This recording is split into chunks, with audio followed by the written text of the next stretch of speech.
Number 9. A conspicuous criminal.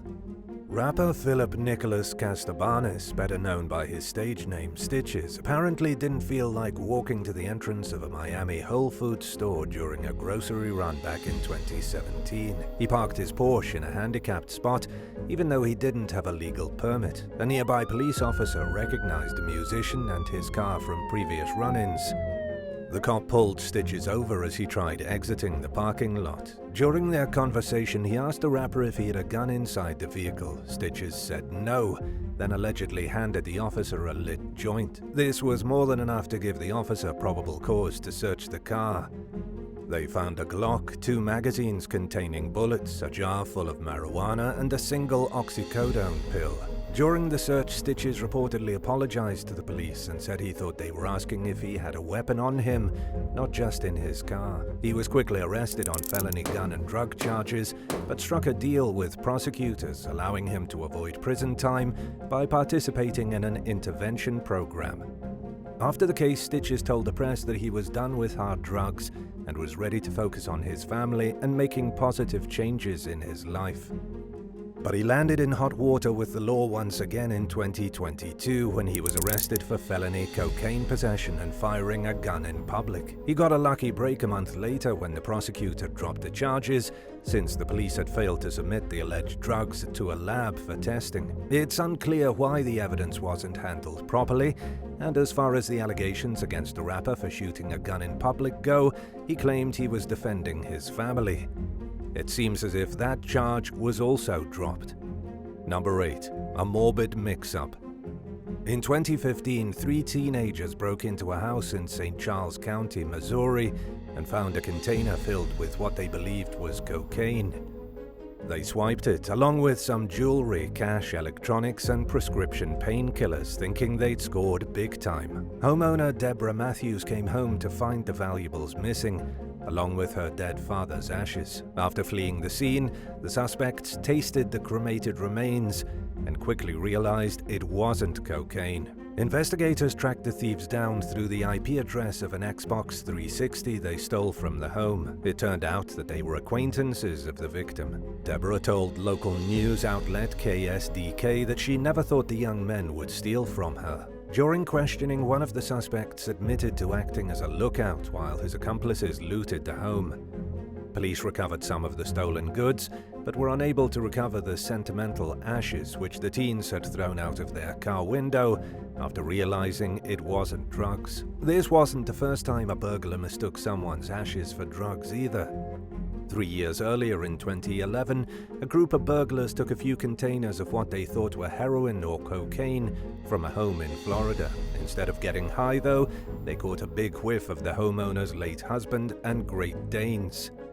The thieves considered returning the ashes, but chose to dump them in a nearby lake instead of facing the embarrassment. Number 7. A heavy haul.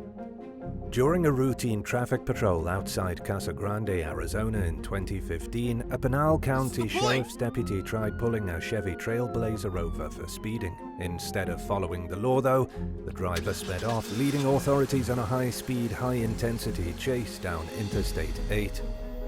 At some point during the pursuit, which reached speeds of over 100 miles per hour, 161 kilometers per hour, the suspects began tossing bales of marijuana out their windows. And they didn't just throw a few bales. The bales just kept coming as the driver tried outrunning law enforcement. A lot of the marijuana was never recovered because motorists were pulling over to grab it, but law enforcement did manage to stop the vehicle with spike strips. Even with a lot of disappearing evidence, Mario Perez Paz and Juan Aguilar Zavala were in serious trouble. The investigation led to the discovery of a stash house where deputies recovered nearly 400 pounds, 181 kilograms of weed. During questioning, the men claimed that a woman offered them money to transport the packages and that they didn't know what was inside. But the investigators weren't born yesterday, and they slapped the pair with charges including conspiring to transport drugs for sale and unlawful flight from law enforcement. Number 6. Robbery at Cucumber Point. In 2013, a man entered a gambling store in Glasgow, Scotland with an unusual weapon and demanded cash from an employee. The worker later told police that she was worried the robber had a gun but still refused to give him money. Luckily, an officer happened to be in the store at the time of the robbery. He sprang into action and knocked the thief down to the floor in one swoop. When the officer removed the sock covering the suspect's weapon, he realized it was a cucumber. The man was trying to pass it off as a shotgun. The suspect, Gary Ruff, initially claimed that the robbery was a joke. He was still arrested, and he learned the hard way that vegetable armed theft isn't a laughing matter. Defense attorney Tony Graham said that he could give no explanation for why Ruff tried to rob the store, adding that the defendant, who was a plumber and made decent money, had no big financial issues or other motives for committing the crime. Graham also admitted that his client knew the sock-covered cucumber might seem like a dangerous weapon. After failing to downplay the seriousness of his actions, Ruff pleaded guilty to assault with the intent to rob and was handed 40 months in prison. Number 5. Winning lotto ticket meets washing machine.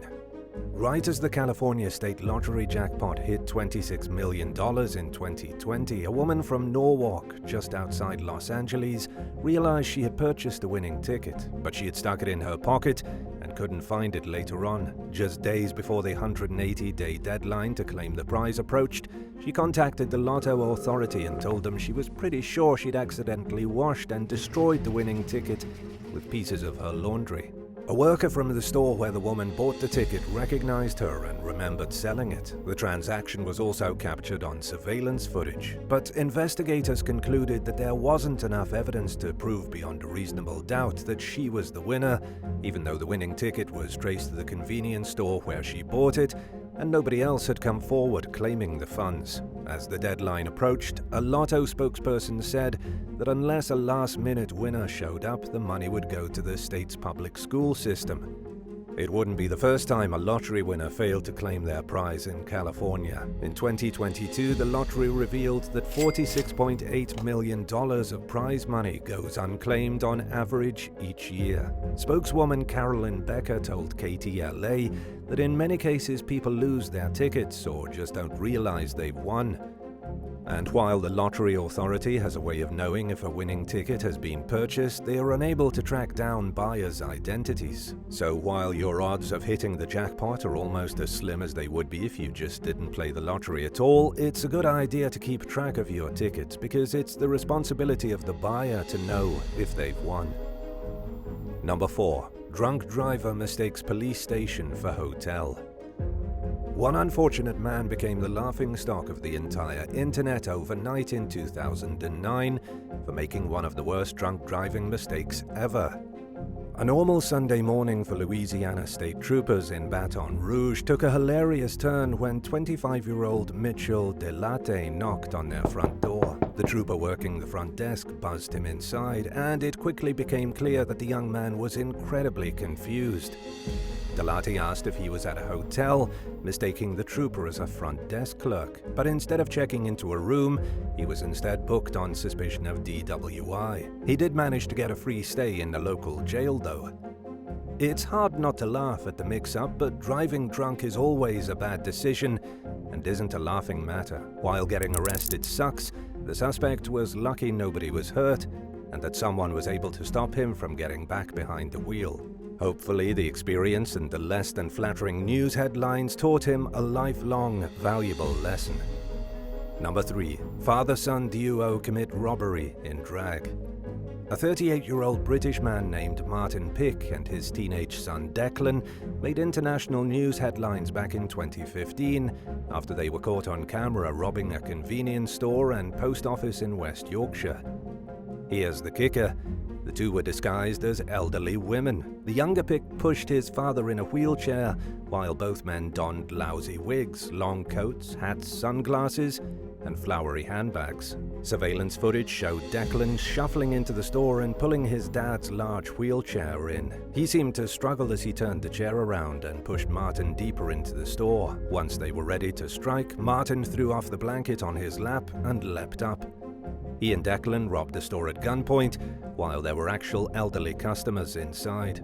The father and son duo were recorded escaping the scene on foot. They clearly put a lot of thought and effort into planning the crime, but they didn't pull it off as smoothly as they hoped. Not only were their disguises terrible, they didn't even make it to their getaway car before being chased down by civilians and the store owner, who tackled them to the ground and ripped their costumes off. The pair and their getaway driver, Martin's brother Mark, were all charged in connection with the botched robbery. Martin was sentenced to 18 years in prison, Mark received a 16-year sentence, and Declan was sent to a young offenders institution for 8 long years. Number 2. Gamers pose as cops to skip video game line. As the release date for the wildly popular Grand Theft Auto 5 video game approached in 2013, eager gamers lined up outside stores in hopes of getting a copy. But 3 young men from New York City were so determined to avoid the long waits that they concocted an elaborate ruse to skip to the front of the line. Over 500 people were waiting outside the Staten Island Mall for GameStop to open when the trio rolled up in an old police car that they had bought at an auction, complete with lights and a phony siren. The men flashed forged badges and identified themselves as NYPD officers as they bypassed honest customers as if they were royalty. And for the most part, their plan worked out. A security guard offered them coffee, and the owner of the GameStop store thanked them for providing extra security. They accomplished their goal of cutting everyone else in line and bought the video game, but their plan went horribly wrong just a few minutes later when a real officer saw their vehicle making an illegal U-turn and blowing through multiple red lights. The cop pulled the fake squad car over and quickly put pieces together. Frank Santanastarzo, Matthew Kershaw, and Carolus Abdel Sayed were charged with criminal impersonation and had the embarrassing honor of landing on news headlines for the crime. Number 1. Fleeing Florida man lands in nudist colony. 20-year-old Milton Hodges was wanted by authorities in Green Cove Springs, Florida for a 2012 armed robbery when he allegedly struck again at a Lowe's store in Kissimmee. According to employees, he pretended to shop for mango and banana trees before trying to rob 2 cashiers and holding a pair of scissors up to a worker's neck. Bystanders chased him out of the store as he attempted to flee. In a strange twist of fate, he jumped over the wall of a neighboring nudist colony where it was easy for police to find him since he was the only person there with all his clothes on. In a last-ditch effort to escape law enforcement, the young thief reportedly threatened residents with a large knife and stole a golf cart from a local security guard. Deputies quickly caught up with Hodges and arrested him at gunpoint. In addition to the long list of arrests that the fleeing felon had under his belt, dating back to the tender age of 8, he caught a bunch of new charges that included 10 felonies. He's currently serving time at a Florida state prison and will be released in 2031 if he manages to keep up the good behavior between now and then.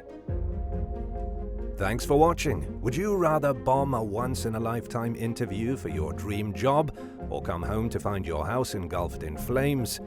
Let us know in the comments below and don't forget to subscribe. See you next time. Bye.